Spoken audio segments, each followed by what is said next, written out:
Good afternoon. My name is Terrence Dingle. This is my presentation for Generalist Social Work Practices 2, Groups, Communities, and Organizations. And my professor is Dr. Dawn Burton. Good afternoon, everyone. Today, I'm excited to present our intervention plan aimed at addressing the critical issues of affordable housing in Springfield Heights. As we delve into our action plans, we will explore how collaboration and community-driven initiatives can lead to a sustainable solution for this pressing problem. Next slide. Our intervention focuses on a collaborative approach involving various stakeholders within Springfield Heights by bringing together residents, local government officials, developers, and nonprofit organizations. We aim to develop and implement strategies that increase the availability of affordable housing options. Through this community-driven effort, we aspire to create long-term solutions that address the root causes of housing insecurities. Next slide. Our primary goal is to increase the availability of affordable housing in Springfield Heights by 15% within the next 3 years. Additionally, we aim to improve housing stability for at least 50 families by providing access to affordable housing and support services. These goals will guide our efforts and serve as benchmarks for measuring the success of our interventions. Next slide. To achieve our goal, we have established specific outcomes objectives. By the end of year 1, we aim to increase the number of affordable housing units by 5% and provide housing assistance to 20 families facing housing insecurity. By the end of year 3, we target a 15% increase in affordable housing options and a 20% reduction in the eviction rate through housing stability programs. Next slide.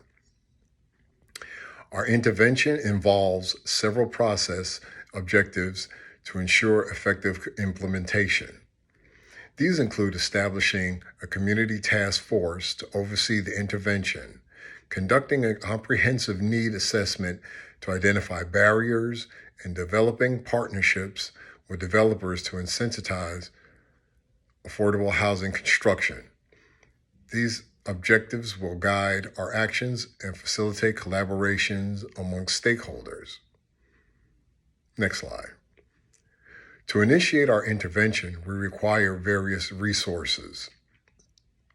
This includes funding for housing development incentives, and support services, staffing for community task force, collaboration with relevant organizations, and access to data for research and evaluation purposes. Securing these resources will be essential for the successful implementation of our intervention plan. Next slide. To evaluate the effectiveness of our intervention, we've identified key research methods. These include pre- and post-intervention surveys to assess changes in housing affordability and stability, analysis of eviction rates and housing market trends, and qualitative interviews with stakeholders to gather feedback on the intervention impact. These methods will provide valuable insight for refining our approach. Next slide. To evaluate the effectiveness of our intervention, we've identified key research methods. These include pre- and post-intervention surveys to assess change in housing affordability and stability, analysis and eviction rates and housing markets, trends, and qualitative interviews with stakeholders to gather feedback on the intervention impact. These methods will provide valuable insight for refining our approach. Next slide. In conclusion, our intervention plan represents a collaborative effort to address the affordable housing crisis in Springfield Heights. By setting clear goals, engaging stakeholders, and adhering to ethical principles, we are confident in our ability to make a meaningful impact on the community. Together, we can create a more inclusive and sustainable future for all residences.